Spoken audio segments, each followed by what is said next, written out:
Welcome back, everybody. It's another episode of the Inner Health Project. I'm your co-host, Chris Angel. And I'm here with my elevator voice today, introducing your host, Hannah Getty. Well, hello, Chris. Hello, Hannah. That was fun. I'm going to keep trying stuff. Hey, I am fired up because in full transparency, we just stopped recording the last episode and we're now recording the next one. So we're on a roll. We're on a roll. We're catching the wave. We're not sure what wave we're going to catch this time, but I'm fired up. So let's talk about self-care. Maybe let's start with what it is, because I think it's good just to create context for what we mean by self-care. So let's start there. What is self-care, Hannah? It's making time for yourself, putting yourself first. Mm-hmm. So if you need an hour to relax, like shut the world out and kind of focus in on yourself, there's different techniques that you can do, but I think really self-care is putting time in your day for yourself, for you're taking care of yourself and nurturing yourself, however that looks, however it works for you. Yeah. It could be meditation, it could be a massage, it could be going to the chiropractor, it could be taking a bath, reading a book. It's these things that nurture you and help you feel more grounded, release tension, and help you show up and be a better person in the world for your family, for work, for yourself. I love it. Yeah. I would think that most people that listen to this podcast, right, who are attracted to the conversation of inner health, understand the concept of healthcare. It's not like we're talking to people who would say like healthcare is selfish. Although that might be there for people, right? Like they like the idea of self-care, but the idea of putting themselves first, or right, putting their oxygen mask on first, or taking time out of like the busy schedule of helping everybody else to take a bath feels like selfish. But I think your audience is open to or interested in the idea of self-care. Right. If you're running around all stressed out, it seems like you're getting a lot done, but actually sometimes you need to slow down to speed up. I don't know if you ever heard that. Yeah. You're kind of in this stressed out state. So you think that by you moving fast and being kind of all over the place, that you're going to get a lot done, or you're being productive. But if you just take like a minute or 5 minutes to actually breathe and calm your nervous system down and calm everything down, you can actually be more productive and focus a lot better. Yeah. So you don't have to put an hour aside each day. It doesn't have to be a ton of time to practice self-care. And it's not being selfish, because you can't be that best person at work. You can't be the good friend. You can't be the good parent if you're not well. And I'm talking about like mentally well, emotionally well, physically well. Totally. When you get sick and you can't go to work, well, you're not making money that day. You can't take care of the kids if you have kids. You can't be there in the way that you want to be. And sometimes when we get sick, it's because we're stressed out and our body's saying, stop. Like, you need to take notice and listen. Yeah. But if you are taking care of yourself every little bit each day, that adds up. And that is going to help ground you and keep you from feeling, keeping that stress in your body. Right. Yeah. When I think about like what does every human want? At some level there is productivity, because we feel productive. Feeling productive feels good. We want probably some level of income and reward for the work that we do, because money gives you more choices. There are more choices available when you have more money. We want really healthy, strong relationships. I can't think of anybody that's like, I can't wait to have a bad relationship, right? Like, so there's a lot of, I would say all the things that we want are on the other side of us being the best version of ourselves. And in order to do that, I think this is what we're getting at with self-care, is like self-care is the access point to you having the tools or resources you need to be your best self. Is that fair? Right. Yeah. And creating that balance, you know, like if you have a really physical job and you're doing like the same motion all the time with your body, you need to do something to counteract that, to balance it out. So either stretching or moving the opposite muscles or strengthening the opposite muscles or getting a massage or going to the chiropractor. And it's kind of the same thing with the mental and the emotional part of us as well. Is we need to balance that out. Stress isn't necessarily a bad thing, just chronic too much stress is. Yeah. So we need to balance that out, and we need to take care of ourselves. And if we're thinking that it's being selfish, then we need to stop it. Just stop. Just stop. Just stop. That. That's good. Yeah, stop that. Well, let me dive into the pain points a little bit, because I think that absence of self-care starts to spill into our lives in certain ways. So what are some of the problems or the pain that you see comes, or maybe I say it this way, like what stops us from self-care? What are our excuses? What are the problems that we are experiencing?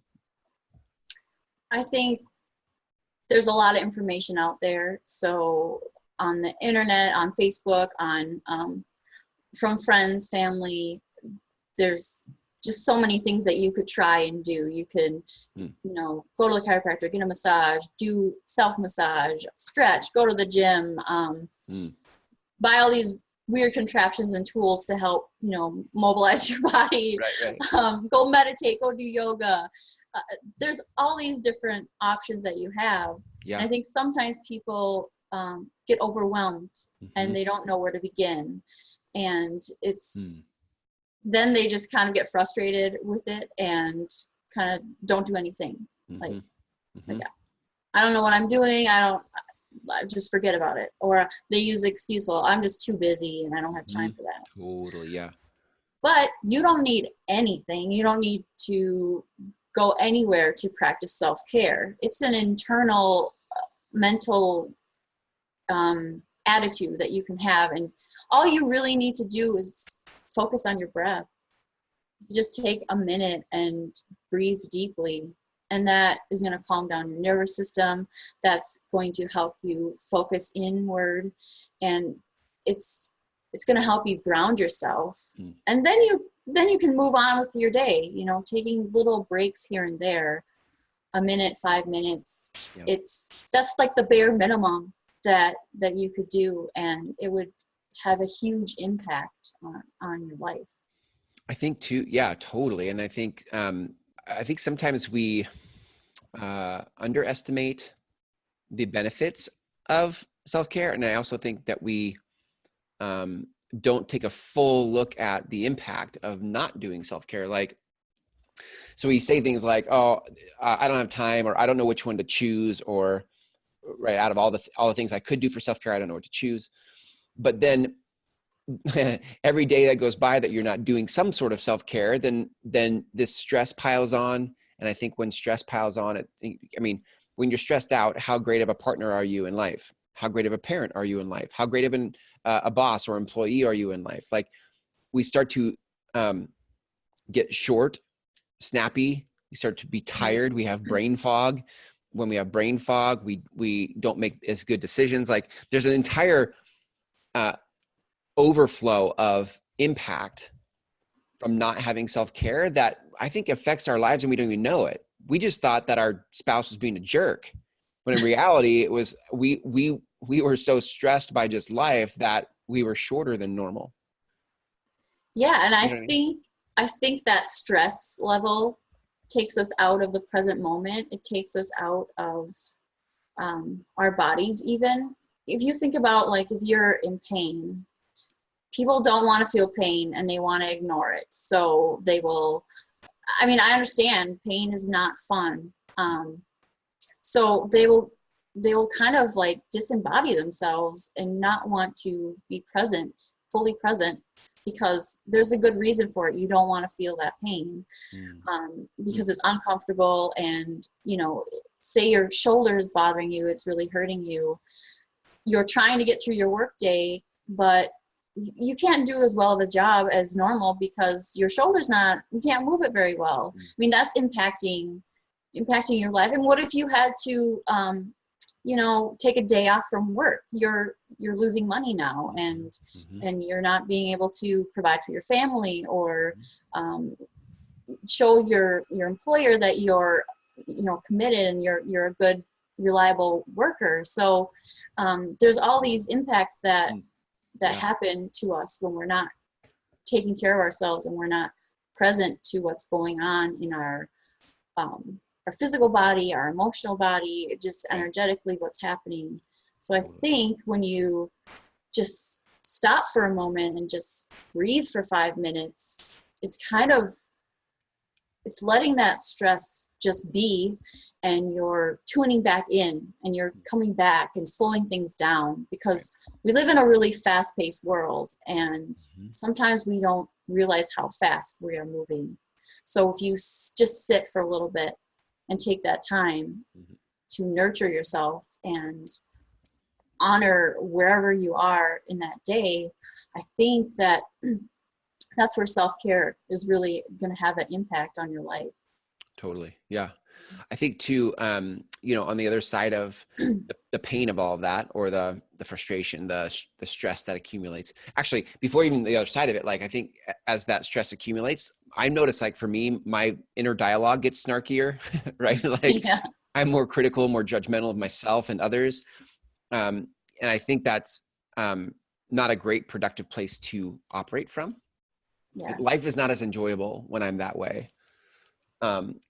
So on the other side of that, though, I think what happens is, what becomes possible is that rather than surviving your relationships, and rather than putting up with your job, and rather than worrying about your finances, what becomes possible on the other side of self-care is, I just thought of a can-do attitude. You could have a can-do attitude.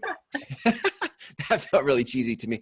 But I mean, if we actually unpack that for a minute, like, if you knew yourself as somebody who was present and emotionally available and empowered and strong and believed in like all of these things, like, that's who you got to be in the presence of self-care, like, or on the other side of self-care. I think that's what everybody wants. Right. You would be thriving instead of surviving. I think we did a video on that. Yeah. And then you could also be that leader that's inside you. You can lead, you can help, you can show other people just by example of what is possible when you are present and you tune in and you take care of yourself first. It's so interesting to think of it that way, because I sometimes think of, like, if I really want to be the leader I want to be, like, there's all this other stuff I have to do, like the books I have to read and the conferences I have to go to and the money I'm supposed to make. But I think all of that starts with, like, you can go read the books but if you're reading the books and taking the courses from a place of anxiety and stress, your experience of that and what you learn from it's going to be way different than if you are active in self-care and then you read books, go to courses, or whatever it is you're doing to level up your life. The experience of that's way different. Exactly. Yeah. So what's the path? Like, how do we, I know you've said a couple times in this conversation about, like, breathing. So breathing's a very easy entry point to self-care. Doesn't take a lot of time. It's very easy to do. Right. But how do we move that direction towards really enjoying a routine of self-care? Well, I think if there's something that sparks your interest, like, a massage sounds, I've never tried that. I mean, I wonder what that's like, or going hiking or trying yoga. If something is really calling to you, I think you owe it to yourself to go and try it out and discover it and really be present during it and take it on, see how that works for you. Not every type of self-care is going to work for everyone. You have to find the right fit for you. You have to find what's resonates with you and what's going to work for you in this present moment. And that might change over time. So you might need to go on walks today, but it might change and you might need to do some yoga later on. So I know there's a lot of possibilities, but try to weed through all of the chatter and just hone in on what is sparking interest in you. Yeah, I love that. And we've used a lot of like relaxation type things like yoga, massage, but there's other things that like for me, pottery has been this thing. Like I really liked doing pottery stuff when I was a kid. Yeah. In high school and college, I took some classes too. And I was like, that'd be fun. I kind of forgot about what it was like to be a kid. I've been adulting now for a good 20 years. And I'm like, I really liked pottery and just making stuff with my hands. My brain would check out and I would just be in this really creative place. And I think, you can look to things like that too. Painting classes, cooking classes, but I think what's the litmus test? Like, what is how do we know it's self-care?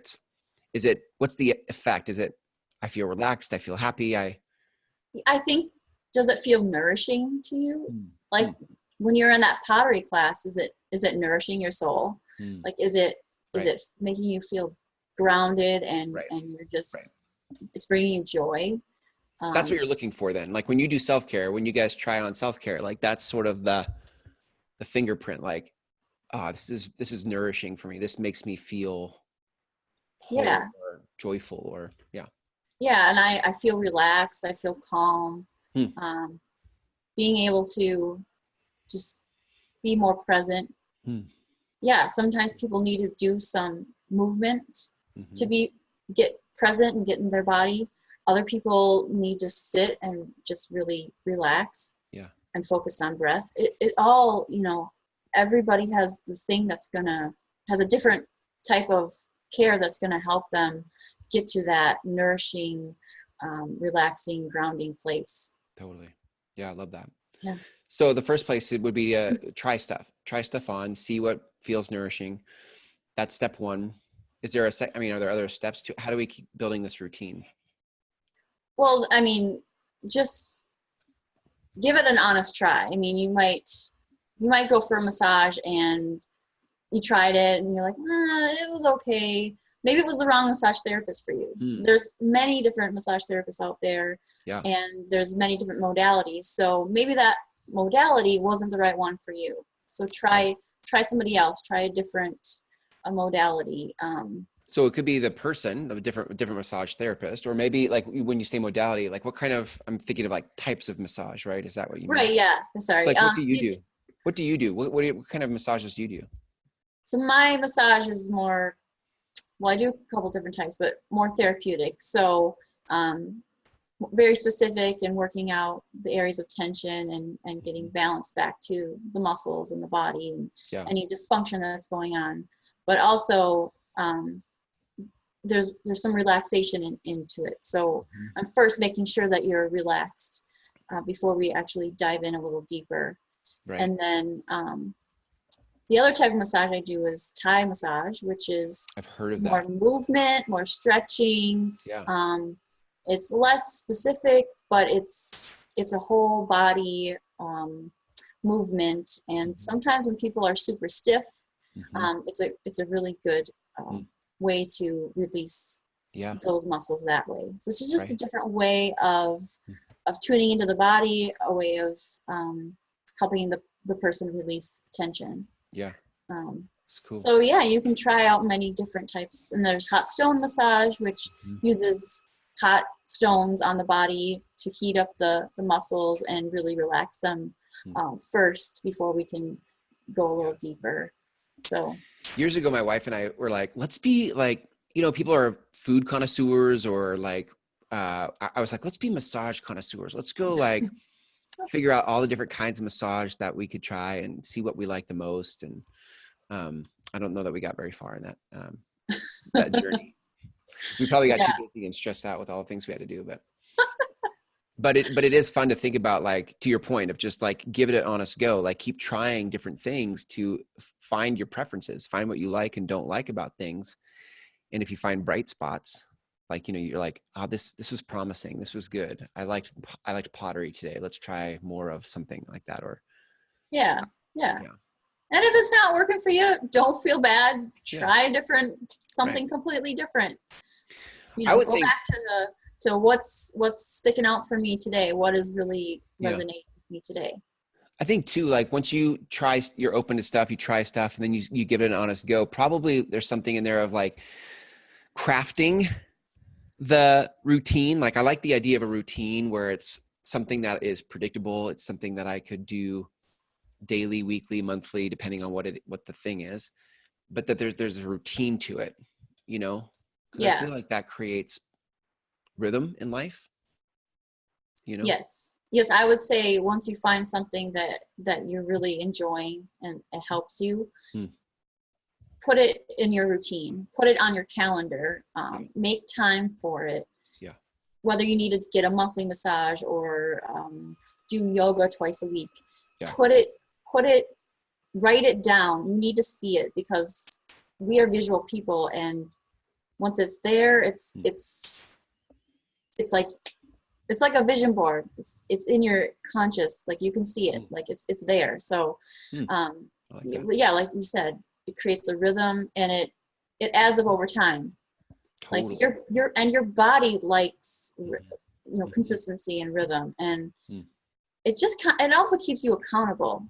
Like if you book a massage, like that keeps you accountable because you said, yes, I'm going to show up. I'm committing to this. Yeah. So make a commitment to yourself to put it in your life, daily, weekly, monthly, however you need it to show up.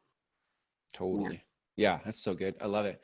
Well, I think on the other side of, having a routine of self-care, now we're putting ourselves in a position to have the possibilities that we talked about, like, to be your best self, in your relationships, in your work, in your body. And I think that's ultimately what we're after. And I think what's encouraging to me is that self-care is an easy place to start. So I think sometimes reaching the big goals we have in life feels like this big task, but I think self-care feels like an easy place to start. Yeah. One step at a time. And each time you practice self-care, it's a practice, right? So you're learning what's working for you, and it all adds up, and it's all going to be good for you. You just have to keep at it. You have to, like you said, start that rhythm and keep it in your calendar, keep it part of your life. Yeah, totally. Awesome stuff, Hannah. Well, if people want to incorporate your massage into their routine of self-care, or just try out a different type of massage than they've tried before, like maybe they haven't tried Thai massage, or they just want to connect with you on this conversation, where do people go? You can go to innerhealthproject.com and you can see all of the shows on there. You can also join our conversation on Facebook. Just search Inner Health Project and request to be part of our group, and find self-care tips on there, and you post what you've tried and ask the group, what are some things that you've tried that you like. So and you can reach out to me on Facebook as well if you'd like to come in for a massage. So good. Thanks, Hannah. Great stuff today. I love it. Until next time, take care. Thanks, Chris. See ya.